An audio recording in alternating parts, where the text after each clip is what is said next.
Черно-белая кошка по кличке Трупер прожила с пожилой женщиной всего несколько лет, но была невероятно предана ей и отказывалась покидать ее кровать в ее последние дни и часы. В 2014 году Алексис Хакни из города Таллахасси, штат Флорида, нашла в подвале своего дома маленького котенка. Кошка-мать запрятала свое дитя внутрь перегородки из гипсокартона, и Алексис пришлось разбить стену кувалдой, чтобы вытащить оттуда пищащего двухнедельного малыша. Саму кошку-мать Алексис так и не нашла, поэтому она решила взять котенка себе и выкормить его. А когда котенок подрос, то чаще всего стал проводить время с престарелой бабушкой Алексис. Моя бабушка Сара прожила с нами 18 лет. Она переехала сюда, чтобы помочь моей маме нянчить меня и мою сестру с братом, когда мы были маленькими.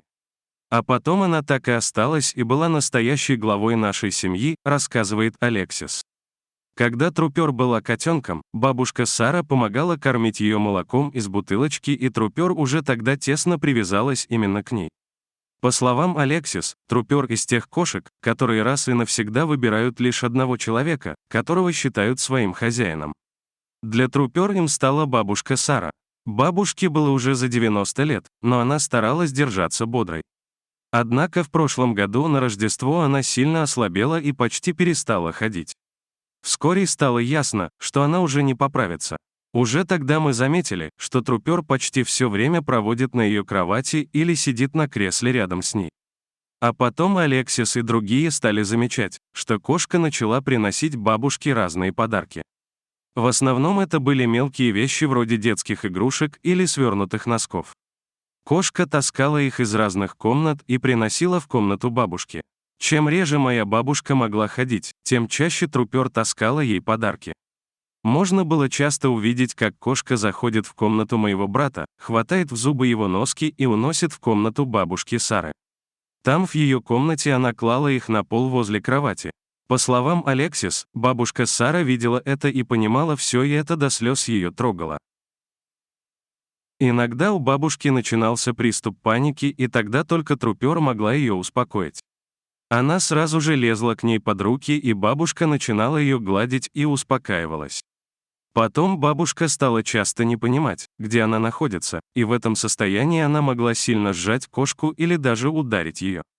Но Трупер словно все понимала, она никогда не царапалась в ответ и просто спрыгивала на пол и сидела там и ждала, когда все пройдет. В остальное время она всегда лежала на кровати с бабушкой. В марте 2018 года, не дожив всего несколько дней до своего 97-летия, бабушка Сара скончалась. Трупер была безутешной. После того, как бабушка умерла, кошка уже не хотела находиться в ее комнате. Я пыталась отнести ее туда, чтобы проститься в последний раз, но Трупер вырвалась из моих рук и убежала в другую комнату, где спряталась под кроватью. А когда тело бабушки увезли, Трупер перестала есть. А потом она стала ходить по комнатам и громко мяукать. До этого она никогда особо не мяукала, а тут словно кричала.